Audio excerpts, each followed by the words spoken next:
Hello friends, मैं आज आपके लिए बीएससी एग्रीकल्चर फिफ्थ सेमेस्टर के communication skill and personality development subject के कुछ ऑब्जेक्टिव क्वेश्चन लेकर आया हूं, जो कि परीक्षा की दृष्टि से बहुत ही महत्वपूर्ण हैं। यदि आप चैनल पर नए हों तो चैनल को सब्सक्राइब कर लें और बेल आइकन को प्रेस कर दें ताकि नेक्स्ट आने वाली वीडियो आपके पास सबसे पहले पहुँच सके। पहला क्वेश्चन है, कम्युनिकेशन किस भाषा का शब्द है? तो इसका आंसर होगा लैटिन। कम्युनिकेशन लैटिन भाषा का शब्द है, जो कि कम्युनस शब्द से लिया गया है, जिसका अर्थ है सामान्य। अगला क्वेश्चन है, कम्युनिकेशन प्रोसेस के कितने भाग होते हैं? तो कम्युनिकेशन प्रोसेस के जो 5 भाग होते हैं, इसमें जो है ये 4 लिखा है, यहाँ पे 5 होगा। तो इसका आंसर है संचारकर्ता, संदेश, संचार माध्यम, प्राप्तकर्ता और प्रतिपुष्टि। तो इसके भाग जो है 5 होंगे। अगला क्वेश्चन है, टाइप्स ऑफ कम्युनिकेशन रिसीवर। तो टाइप्स ऑफ कम्युनिकेशन रिसीवर के टाइप्स 7 होते हैं। अगला क्वेश्चन है, संधु एवं लाल 1973 में अपने प्रयोग में उच्च स्तर का कम्युनिकेशन रखने वाले किसान कितने प्रतिशत होते हैं? तो उच्च स्तर का जो है वो यहाँ पे 20.6% होते हैं। यहाँ पे और एक और क्वेश्चन बनता है कि जो निम्न स्तर के रखने वाले होते हैं, तो निम्न स्तर का संचार रखने वाले जो व्यक्ति होते हैं वो 36% होते हैं और मध्यम संचार रखने वाले जो हैं वो 44% होते हैं। अगला क्वेश्चन है, सोशल नेटवर्क ऑफ कम्युनिकेशन कितने प्रकार का होता है? तो इसका 2 प्रकार का होता है, चक्रीय और कड़ी, मतलब कि circle network and channel network. अगला क्वेश्चन है, संचार एक क्रिया है। तो संचार एक सूक्ष्म क्रिया है। अगला क्वेश्चन है, संचार में कम से कम कितने व्यक्तियों की आवश्यकता होती है? तो संचार में केवल 2 व्यक्तियों, मतलब कम से कम 2 व्यक्तियों की आवश्यकता होती है। अगला क्वेश्चन है, विषम परिस्थितियों में संचार कहलाता है। तो विषम परिस्थितियों में जो संचार है वो हेटेरोफिली कहलाता है और सम परिस्थितियों में संचार जो है वह होमोफिली कहलाता है। फिर अगला क्वेश्चन है, कितने प्रतिशत किसान कम संचार व्यवहार करते हैं? तो इसका आंसर होगा 36% किसान कम व्यवहार करते हैं। तो अगला क्वेश्चन है, संचार एक व्यक्ति से दूसरे व्यक्ति तक सूचनाएं समझ पहुंचाने की प्रक्रिया है। परिभाषा ये किसने दी थी? तो ये परिभाषा कीथ डेविड ने दी थी। अगला क्वेश्चन है, व्यवहार के नियंत्रण व वर्णन के बीच तीव्रता प्रदान करना ही संचार कहलाता है। ये परिभाषा किसने दी? तो ये परिभाषा हर्टमैन ने दी थी। अगला क्वेश्चन है, संचार प्रक्रिया में आदान प्रदान करते हैं। तो इसका आंसर होगा संचार, संदेश, भाषाएं, मनोवृत्ति आदि चीज़ों का संचार प्रक्रिया में आदान प्रदान करते हैं। अगला क्वेश्चन है, संचार मॉडल संदेश और अवधारणाओं के द्वारा किसी वैज्ञानिक द्वारा दिए गए सिद्धांत प्रदर्शित करता है। तो ये परिभाषा जो है केपलॉन ने दी थी। अगला क्वेश्चन है, वक्ता, भाषण और ऑडियंस मतलब श्रोता किसका मॉडल है? तो ये जो है अरिस्टोटल मॉडल या प्लेटो का मॉडल है। इसमें जो है 3 भाग होते हैं। इसे हम अरिस्टोटल का मॉडल भी कहते हैं और प्लेटो का भी मॉडल कहते हैं। अगला क्वेश्चन है, मौखिक संचार मॉडल किसने दिया? तो इसका आंसर होगा शैनन व वीवर ने जो है मौखिक संचार मॉडल दिया था। अगला क्वेश्चन, बार्लो मॉडल 1960 में संचार के बारे में कितने तत्वों का वर्णन किया है? तो ये जो है ये 6 तत्वों का इन्होंने वर्णन किया है। इसमें बार्लो मॉडल में जो 6 तत्वों का वर्णन किया है ये वे तत्व हैं, संचार स्रोत, संकेतकर्ता, संदेश माध्यम, संकेत वाचन और संदेश प्राप्तकर्ता। अगला क्वेश्चन है, 1965 पीटर महोदय ने अपने मॉडल संचार व्यवस्था में कितने तत्वों का संपादन किया है? तो इसका आंसर होगा 8। अगला क्वेश्चन है, जेपी लीगन्स के संचार मॉडल में कुल कितने तत्व हैं? तो इसमें जो है 6 तत्व हैं। जेपी मॉडल को भी हम लीगन्स का मॉडल भी कहते हैं। इसमें जो तत्व हैं उनका नाम है संचारक, श्रोतागण, प्रत्युत्ति और अगला है श्रोतागण, माध्यम, संकेतीकरण, संदेश। अगला क्वेश्चन है, शोर तत्व किस संचार मॉडल शिक्षा स्त्री का है? तो लीटर। अगला क्वेश्चन है, काइनथ ब्रून मॉडल के संचार करता हैं। तो इसका आंसर होगा 5 इसके तत्व हैं, तो कार्य, दृश्य, एजेंसी, एजेंट और उद्देश्य।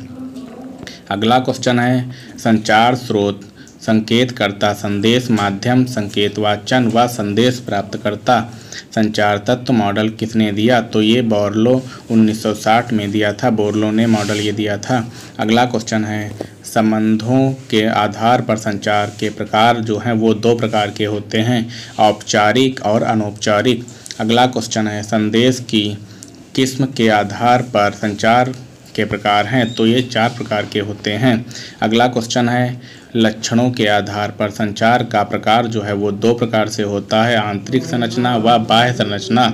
अगला क्वेश्चन है, माध्यम के आधार पर संचार का प्रकार है वो 4 प्रकार का होता है, मौखिक, लिखित, दृश्य और सांकेतिक।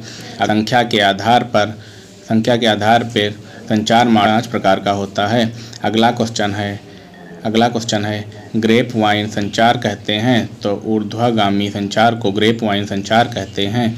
अगला क्वेश्चन है, समतल संचार में संगठन के एक स्तर के व्यक्ति विचारों का आदान प्रदान करते हैं। अगला क्वेश्चन है, बोर्लो के अनुसार सफल संचारक के कितने गुण होने चाहिए? तो इसका आंसर होगा 4 गुण होने चाहिए। अगला क्वेश्चन है, संचारक के प्रकार हैं तो 3। फिर अगला क्वेश्चन है, the steps of adoption process, तो इसका आंसर है 5। स्टेप ऑफ एडॉप्शन के जो प्रोसेस हैं उनके 5 स्टेप हैं, जागरूकता, अभिरुचि, मूल्यांकन, परीक्षण, अंगीकरण। फिर अगला क्वेश्चन है, टाइप्स ऑफ एडॉप्टर्स, तो इसका आंसर है 5। अगला क्वेश्चन है, अभिग्रहण की दर 1960 में केल्विन ने अपने अध्ययन में नवाचार के चरणों के आपसी संबंधों में अध्ययन में अंगीकरण काल ज्ञात किया, तो इसका जो है काल ज्ञात किया था। अगला क्वेश्चन है, सूत्र अंगीकरण काल, तो अंगीकरण काल का सूत्र है ये। और इसका अगला क्वेश्चन है, विसरण के प्रमुख अवयव कितने हैं? तो आंसर होगा 4। अगला क्वेश्चन है, नवाचार, संचार, सामाजिक पद्धति, निश्चित समय में अधिक समर, तो इसी का है। अगला क्वेश्चन है, एलिमेंट्स ऑफ डिफ्यूज़न, तो इसमें 4 हैं, डिफ्यूजन के एलिमेंट्स 4 होते हैं। अगला क्वेश्चन, नई पद्धति के फैलने की प्रक्रिया कहलाती है, तो विसरण। अगला क्वेश्चन है, सर्वप्रथम नई पद्धति के ग्राहक किसान को कहते हैं अग्रग्राही। अगला क्वेश्चन है, अंगीकरण का 3 चरण है मूल्यांकन। अगला क्वेश्चन, अभिग्रहण कर्ताओं में सबसे कम प्रतिशत होता है, तो इसका नव प्रवर्तक का होता है। अगला क्वेश्चन है, अंगीकरण से संबंधित कौन सा कारक नहीं है? तो इसका आंसर होगा फसल भुगतान। अगला क्वेश्चन है, सूचनाओं का व्यावसायिक स्रोत नहीं है, तो इसका होगा गन्ना मिल। अगला क्वेश्चन है, सूचनाओं के मुख्य स्रोत नहीं हैं, तो जन संचार माध्यम के मध्य कृषि इनपुट। अगला क्वेश्चन है, प्रमुख सांस्कृतिक कारक अंगीकरण को प्रभावित नहीं करते हैं, जाति प्रथा। अगला क्वेश्चन है, अंगीकरण पर कौन सा कारक अधिक प्रभावी है? तो प्रसार कारक। अगला क्वेश्चन है, सुनने की प्रक्रिया में के कितने चरण होते हैं? तो 5, ज्ञान प्राप्त करना, व्याख्या करना, मूल्यांकन, अनुसार, प्रतिवाद।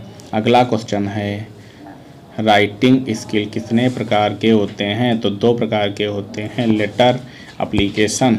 अगला क्वेश्चन है, सेमिनार लगभग कितने दिन का आयोजित होता है? तो 1 से 3 दिन का आयोजित होता है। अगला क्वेश्चन है, टाइप्स ऑफ सेमिनार, तो 4 प्रकार के होते हैं। अगला क्वेश्चन है, सम्मेलन आयोजन की कितनी अवस्थाएं हैं? तो 3। अगला क्वेश्चन है, प्रेसिस किस भाषा का शब्द है? तो फ्रेंच। अगला क्वेश्चन है, सबसे अधिक किस फुट नोट्स का उपयोग होता है? तो CMS। अगला क्वेश्चन है, इंटरनेट फेडरेशन और लाइब्रेरी एसोसिएट का सम्मेलन कब था और कहाँ एवं किसकी सहायता से हुआ? तो 1961 में पेरिस, फ्रांस, यूनेस्को द्वारा हुआ। अगला question, system of automatic indexing, तो 3 प्रकार की, सांख्यिकीय विश्लेषण, पद समूह, शब्दार्थ।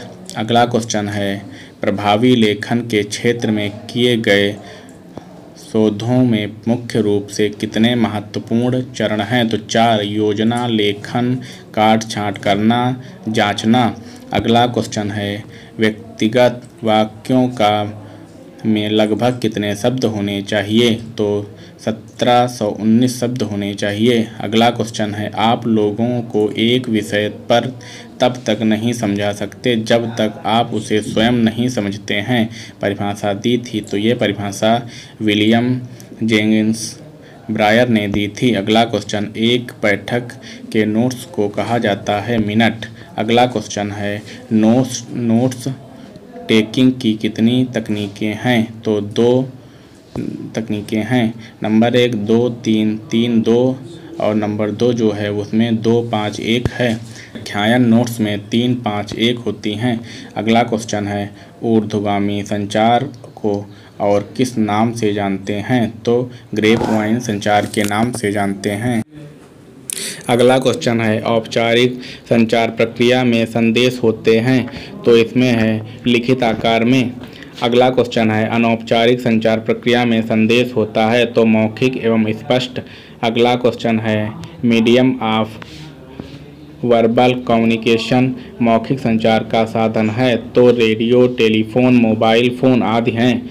अगला क्वेश्चन है मस्तिष्क किसके मॉडल का तत्व है? तो शैनन व वीवर के मॉडल का मस्तिष्क जो है मॉडल है। अगला क्वेश्चन है शोर किसके मॉडल का तत्व है? तो लिटरर के मॉडल का तत्व है 1965 में। अगला क्वेश्चन है अभिग्रहण की दर का सूत्र है, तो ये आप जो सूत्र है रेट ऑफ एडॉप्शन एक निश्चित वर्ष में बटे उस निश्चित वर्ष में। अगला क्वेश्चन है अभिग्रहण को संक्षिप्त में कहते हैं, तो इसे हम NAIETEAI कहते हैं। अगला क्वेश्चन है अंगीकरण काल किसने ज्ञात किया? तो इसका आंसर है केल्विन ने 1960 में। अगला क्वेश्चन है अभिग्रहण प्रक्रिया एक मानसिक प्रक्रिया है जिसमें से व्यक्ति गुजरता है। इस प्रक्रिया के माध्यम से नए विचारों को ग्रहण करता है। परिभाषा किसने दी? तो ये परिभाषा EM रोजर्स ने दी। यदि आप चैनल पे नए हों तो चैनल को सब्सक्राइब कर लें और बेल आइकन को प्रेस कर दें ताकि नेक्स्ट आने वाली वीडियो आपके पास सबसे पहले पहुंच सके।